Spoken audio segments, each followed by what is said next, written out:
Ako? Iniimbitahan mo ko mag-dinner? Hindi talaga magawang maintindihan ni Isabela kung anong trip ni Arthur kahit na anong pilit niya. Hindi ka na pwedeng lumabas, Arthur. Unang-una, lumabas ka na kanina para makipag-date sa nobya mo. Pinalampas ko na yon dahil sabi mo importante yon. Pero bilang doktor mo, hindi ako pwedeng lumabas kasama ka. Paglabag yun sa code of conduct ko. Bella, marami tayong dapat na pag-usapan. Naging seryoso to. Ang sagot lang sa tanong ko ay oo o hindi. Napalunok si Isabela. Kakain lang naman, hindi ba?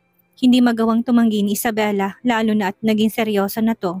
Bukod pa doon ay may bahagi ng pagkatao niya na gustong malaman kung bakit siya niyayaya nito mag-dinner.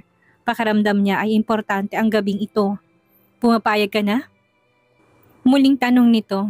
Oo nga, sumilay ang tipid ng ngiti sa labi nito.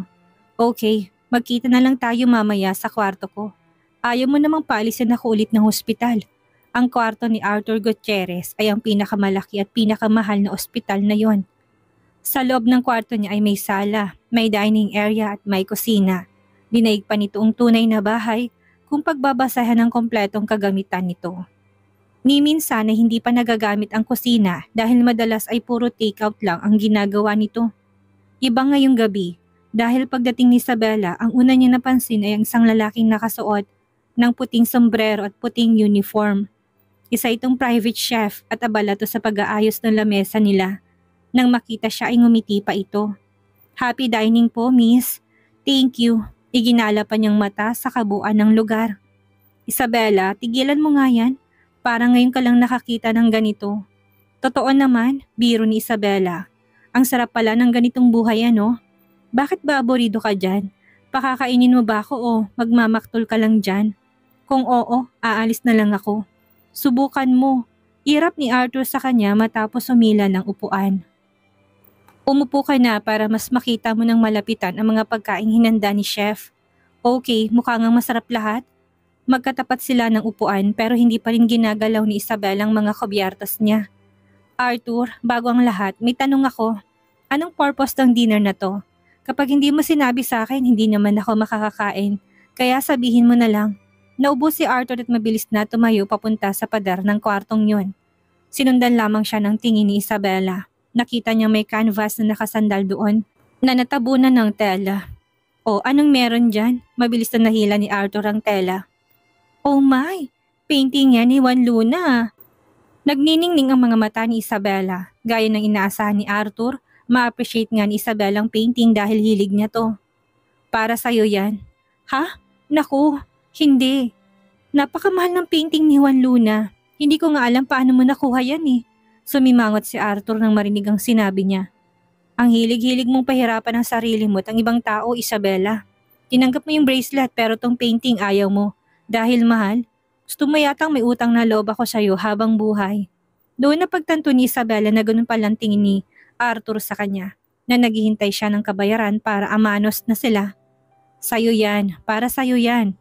Hindi naman ganun kamahal yan. Painting lang yan, Isabela. Giit niya, wala siyang planong makipag-away sa kanya lalo na sa harapan ng pagkain.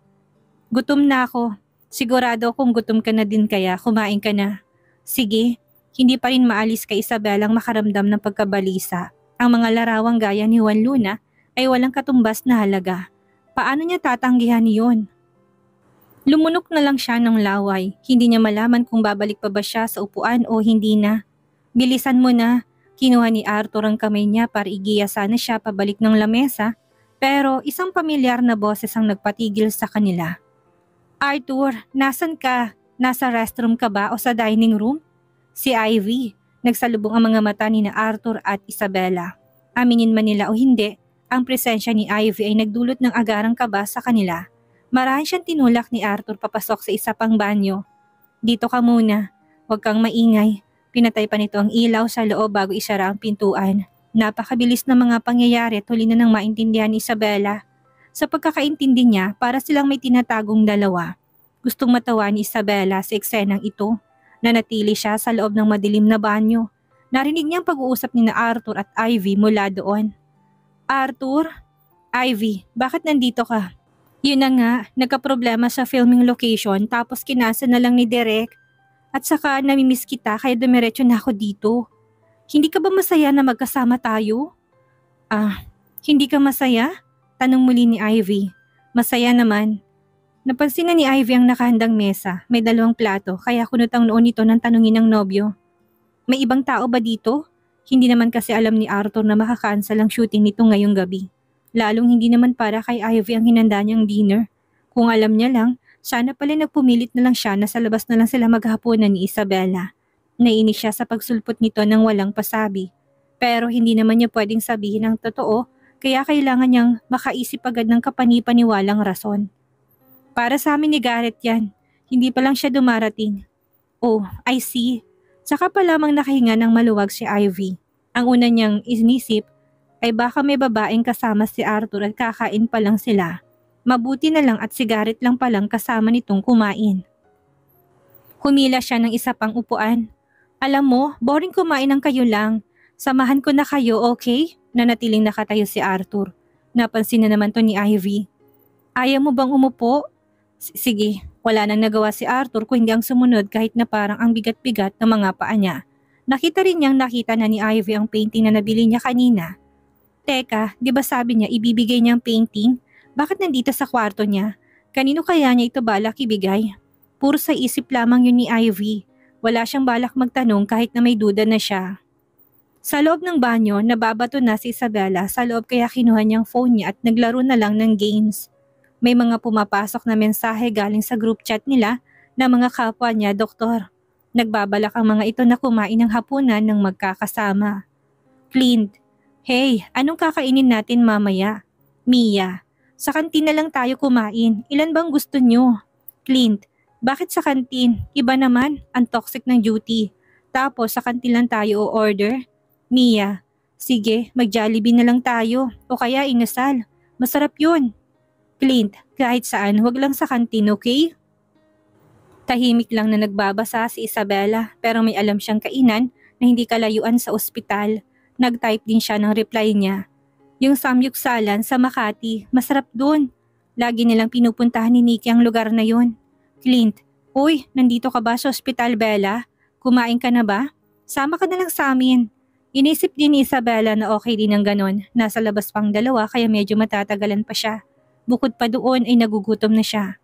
Habol ako sa inyo. Clint, hintayin ka na lang namin, Bella.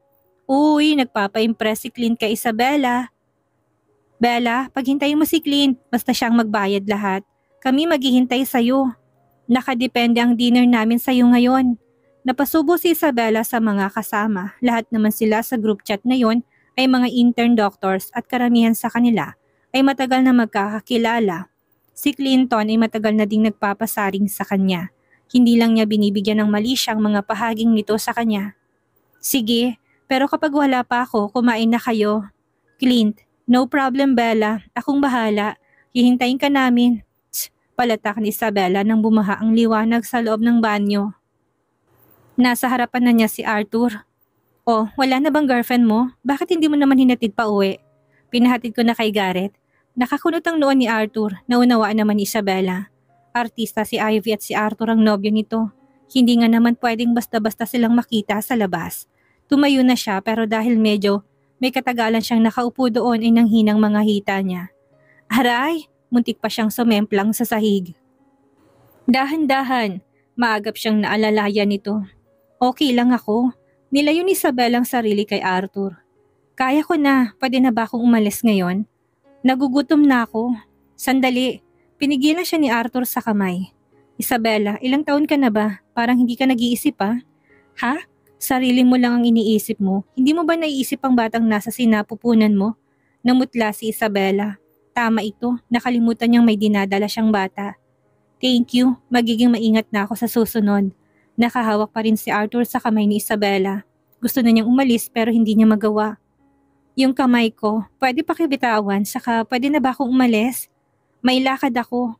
Saan? Nakasimangot na lalaki hindi nagustuhan ni Isabela ang tono ng pananalita nito. Hindi niya maitago sa mukha ang disgust sa inaasta ni Arthur. Teka, bakit ka nagmamaasim dyan? Ikaw nga tong nagyayang maghapunan tapos pinapasok mo ako sa banyo. Nang higit kumulang 1 o 2 oras. Di ba dapat akong magalit? Nagulat si Arthur at wala siyang naisagot. Hindi din niya alam kung bakit bigla na lang nawalang pasensya niya at nagalit siya gayong tama naman ito dahil sino nga naman ang hindi magagalit kapag pinapasok ka sa banyo para magtago. Nabigla siya ng mga oras na yon at aminado siyang mali ang ginawa niya. Hey, sabi ni Isabela sa kanya. Hindi naman ako galit, naintindihan ko. Natural na maging ganun ang reaksyon mo. Priority lagi dapat ang girlfriend kaya no worries. Para kay Arthur ay totoo yon pero asawa naman niya si Isabela. Ang sitwasyon nila sa kasalukuyan ay makalat at magulo. Hindi pa rin niya binibitawan ng kamay ni Isabela pero hindi pa kumakain. Oo nga, kaya bitawan mo na ako. Hindi naman ako kakain ng pinagkainan niyo na. Tao ako't hindi aso, Arthur. Kahit nga yata aso niyo, hindi kakainin ng tira niyo. Biro pa ni Isabela sa kanya. Lalo lamang nagdilim ang paningin ni Arthur sa mga sinabi niya. Hindi siya natutuwa kahit pasabihing biro lang yon. Nagbibiro lang ako, Arthur. Kakain lang ako. Doon pa lamang siya binitawan nito. Sandali lang, mag-order ako ulit ng pagkain para sa'yo. Hindi na, Arthur. Hindi mo na kailangan gawin ito. Naintindihan ko naman, saka hindi ko na gustong pagkain niyo. Minabuti niyang umalis na kaagad para hindi na sila mag-away pa. Bella, mahinang tawag ni Arthur sa kanya. Hindi pa man niya naisasarang pintuan ng kwarto nito, nakasalubong niya si Clint at may dala na itong pagkaing in-order nila. Andito ka lang pala, Bella? Perfect timing. Kinuha ko ng mga pagkain natin. Doon na daw tayo kumain sa Doctor's Lounge. Sige, hinilot ni Isabel ang kamay niya. Medyo masakit pa ito sa paghawak ni Arthur kanina. Ngumiti siya at sumama na kay Clint. Ang lahat ng iyon ay nakita ni Arthur. Nakita niya kung paano bigyan ng atensyon ng lalaking doktor si Isabela. Lalaki din siya at alam niya ang ganong mga tingin. Gusto ng lalaki si Isabela. Magkasing edad sila, may parehong specialization at mukhang magkasundo silang dalawa. Malakas niyang sinaradong pintuan. Halos masira to sa lakas ng pagkakatulak niya dito. Nang makita niyang painting, lalong naging alanganin ang pakiramdam niya. Hindi niya maipaliwanag kung anong nararamdaman niya pero alam niyang hindi niya ito gusto. Kinabukasan nag-overtime si Isabela sa pag-aaral niya na nakaraang gabi, kaya tinanghali siya ng gising. Nagmadali siyang mag-ayos para hindi siya tuluyang mahuli sa pagpasok sa ospital. Malayo pa lang ay nakita na siya ni Clint. Kinakawayan na siya nito. Bella, papasok ka na? Sabay ka na sa akin. Sinilip ni Isabela ang orasan niya at tsak niyang magagahol siya sa oras kapag nag-commute pa siya. Tinanggap niyang paanyaya ni Clint at sumakay na siya sa motor nito. Huy, thank you Clint. Ano ka ba? Isasabay talaga kita kasi alam kong malilate ka na. Nakangiting tugon ng lalaki kay Isabela. Hindi natulog si Arthur sa ospital kagabi sa takot niyang masabon siya ni Isabela. Sinigurado niyang maaga siyang makakabalik. Nasa parking lot na siya ng ospital nang mapatigil siya. Nakita niyang bumaba sa isang motorsiklo si Isabela. Ang lalaking doktor ang nagmamaneho. Bella, mauna ka na. Magpapark lang ako. Bili ni Clinton. Sige, salamat ulit. Inabot muna ni Isabel ang ginamit niyang helmet kay Clint bago pumasok sa loob. Ilang minuto lang at malilate na siya kaya imbis na maghagdan, gaya ng nakasanayan niya, naisip niyang mag-elevator na lang para mas mabilis. Yun nga ang ginawa ni Isabela. Sakto namang may bumukas na bakanting elevator kaya nagmadali na siyang pumunta doon. Magsasara na sana ang pintuan nang may isa pang sumakay. Si Arthur. Dadalawa lang sila sa loob hanggang sa magsara ang pintuan ng elevator. Hindi ko alam na mahilig ka pala sa motor. Sabi ni Arthur, nakatingin to sa kawalan pero alam ni Isabela na para sa kanya yon. First time kitang nakitang umangkas ha. Motor ba yun ng doktor na kasama mo? Yun na palang mga gusto mo ngayon. Dahil babuntis ka na kaya kahit sino na lang, mas pinili ni Isabela ang manahimik at huwag itong patulan. Dahil hindi siya pinapansin ng babae, lalo nagigting ang kagustuhan ni Arthur na paringgan si Isabela. Alam ba niyang buntis ka? Kaya ba niyo tanggapin ang responsibilidad o siya ang ama ng bata? Wala pa ring sagot si Isabela. Namumutla lang ito na tila nawala ng dugo ang balat. Nakaramdam ng simpatya si Arthur para sa babae. Naiinis din siya sa sarili dahil sa sobrang galit niya ay kung ano-anong nasabi niya. Ayos ka Arthur, bakit kailangan mo magsalita ng masasakit kapag dismayado ka? Puna niya sa sarili. Bella, nagsisisi siya sa mga sinabi pero hirap siyang humingi ng tawad. Hindi ko sinasadya. Ang ibig kong sabihin. Tama ka, ngumiti si Isabela. May bastardo nga sa tiyan ko. Ang mga taong kagaya ko hindi nararapat na pagtuunan ng pansin ng mga kagaya mo. Huwag kang mag-alala, Arthur. Hindi naman namin kailangan ng tulong mo. Nagbukas ang elevator at mabilis na lumabas ang babae kahit na hindi niya floor yon. Isabela, hindi na niya naabutan pa to. Sa inis niya sa sarili na suntok ni Arthur ang elevator. Halo-halong emosyon ang nananaig sa kanya.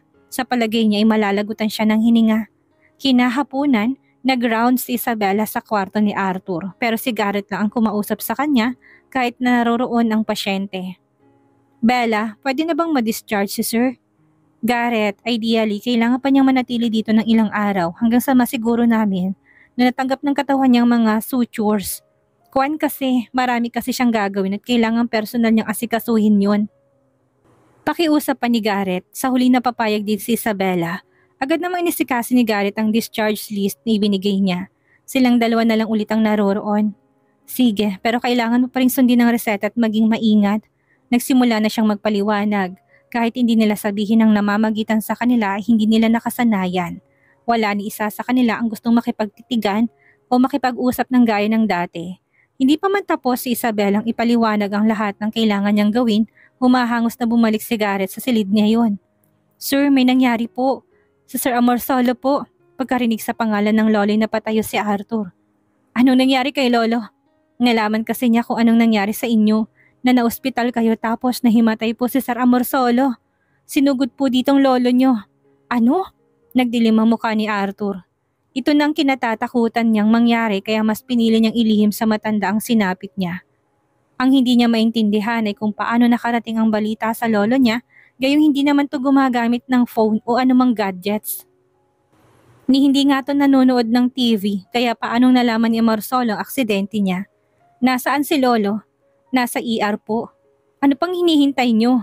Singhal niya sa mga kasama. Nagmadali si Arthur, sumunod sa kanya sina Garrett, Allen at Tio. Alam nilang magiging ganitong reaksyon ng boss nila dahil si Amorsolo lang naman ang nag-iisang kamag-anak ni Arthur sa buong mundo at kung gaano kalapit sa isa't isa ang dalawa. Sumunod din si Isabela sa kanila kahit na nagdala-dalawang isip siya. Naabutan nila sa ER na binibigyan ng matanda ng pangunang lunas. Kitang-kita mula sa labas ng pintuan ng walang malay na si Amorsolo Gutierrez. Lolo, sigaw ni Arthur at akmang papasok sa loob. Hinarang siya ng isang nurse. Mr. Gutierrez, hindi po kayo pwede dito. Padaanin mo ako, galit na sigaw niya sa nurse na humarang sa kanya. Hindi ito nagpatinag. Sir, kapag pumasok po kayo sa loob, abala po ninyong ginagawang resuscitation sa lolo nyo. Wala akong pakialam. Arthur, si Isabela yon, namagitan na siya. Ako na, doktor ako dito. Papasukin nila ako, siguraduhin ko magiging maayos sa Sir Amorsolo. Saka pa lamang kumalma si Arthur. Nailigtas siya ni Isabela sa bingit ng kamatayan. Sigurado siyang magagawa yun ulit ni Isabela para sa lolo niya. Sige, doon lamang nakahinga ng maluwag ang lahat, maging si Isabela. Hintayin mo lang ako dito, papasok na ako. Sinundan ni Isabela ang nurse sa loob, pinanood na lang ni Arthur na magsarang pintuan ng ER. Makalipas ang halos 30 minuto, muling lumabas ang nurse na humarang sa kanya kanina. Tumigil din sa walang katapusang pagpaparoon at parito si Arthur. Sir, okay na pong lolo nyo. Pwede na po kayong pumasok. Hindi na kailangan pagsabihan pa ng 2 beses si Arthur. Mabilis siyang tumalim at pumasok sa loob. Naabutan pa niyang nag-uusap ang ibang mga nurse doon. Grabe, kaya pala nahirapang huminga ang pasyente. Pati suction device nahirapan sa kapal ng plema, sabi ng isa. Kaya nga, buti na lang naisip ni Doc Isabela na i-manual na lang. Naku, kung hindi talaga, magaling talaga si Doc Isabela. Kung hindi niya ginawa yun, baka hindi na naisalba pa yung pasyente. Imagine, tinanggal niya nakabarang plema ng walang gloves. Hindi kasi matanggal na may gloves na suot. Teka lang, related ba si Doc Isabela kay Amorsolo Gutierrez? Bakit siya pinapasok? Saka bakit parang desidido talaga siyang iligtas yung pasyente? Tanong naman ng isa pa. Siguro, delikado kaya yung ginawa niya. Napakaraming mikrobyo ng plema at alam niya yon bilang doktor. Pero hindi man lang naisip ni Doc Isabela yon. Nagpatuloy si Arthur sa paglalakad. Ang mga sinabi niyo ng mga nurse na nakakita sa ginawa ni Isabela ay nasa ulo niya. Naabutan niya si Isabela sa tabi ng lolo niya. Tulog ang lolo niya at hawak-hawak ng babae ang kamay ng matanda. Nagsisimula nang bumalik ang ulirat ng matanda at nang makita nitong si Isabelang nasa tabi niya, nangilid ang mga luha nito. Naintindihan ni Isabel ang ibig nitong sabihin. Ayos lang po si Arthur. Alam ko pong naging kalagayan niya. Ako po mismo tumitingin sa kanya sa ospital na ito. Huwag na po kayong masyadong mag-alala sa kanya. Ipinikit muli ni Amorsolo ang mga mata niya. Baka sa mukha nitong hindi na ito nag-aalala nang malamang maayos ang apo. Hindi na amalayan ni Isabela na nasa likod na niya si Arthur. Tinabihan nitong lolo at hinawakan ng isa pa nitong kamay. Lo, nandito na po ako. See, I'm fine. Gustong magsalita ng matanda, ngunit garalgal na tinig lamang ang naririnig ng dalawa. Muli na namang nag-alala si Arthur para sa lolo. Ano pong kailangan niyo? Ang sumunod na ginawa ng matanda ay malinaw para kay na Arthur at Isabela. Dahil dito ito'y nakapagsalita, marahan itong hinilang mga kamay nilang hawak niya sa kamay at pinag-isa. Gusto nitong maging maayos na rin sila. Halos nabilaukan si Arthur sa ginawa ng lolo niya. Lo, wag niyo po kaming alalahanin. Okay naman po kami. Mahina pa si Amorsolo at kailangan niya ng pahinga. Pagkatapos niyang marinig mula sa apo na maayos ang kalagayan nila ni Isabela, ay nakatulog ito ulit. Umepekto mga gamot na ibinigay sa kanya. Hayaan na muna natin siyang magpahinga. Suwestyon ni Isabela habang inaayos ang kumot ng matanda. Magkasabay na lumabas si Isabela at Arthur sa ER para makapagpahinga si Amorsolo. Tahimik sila hanggang sa marating nila ang hallway. Si Isabela ang unang bumasag ng katahimikan sa pagitan nila. Magiging okay ang lolo mo. Mukha lang delikadong lagay niya ngayon pero magiging maayos siya. Magaling ang mga doktor dito. Yun lang bang sasabihin mo sa akin, Bella? Putol ni Arthur sa kanya. Wala nang iba ha? Hindi malaman ni Isabela kung anong tinutukoy nito. Bago pa siya makasagot, ay naramdaman niyang kamay ni Arthur na hinihila siya papalapit sa matipunong katawan nito. Niyayakap siya ni Arthur. Ang yakap na yun ay gusto niya. Hanggang ngayon ay pamilyar pa rin si Isabela sa paboritong pabango ni Arthur. Ngunit hindi gumanti ng yakap si Isabela. Masyado siyang kinakabahan para gumalaw. Nanuyo bigla ang labi niya. Arthur, mistulang batang nangangailangan ng yakap at aruga sa ina nito sa ganoong ayos. Sandali lang, hayaan mo kong yakapin ka kahit sandali lang. Ang totoo niyan ay naiinis si Arthur sa sarili niya.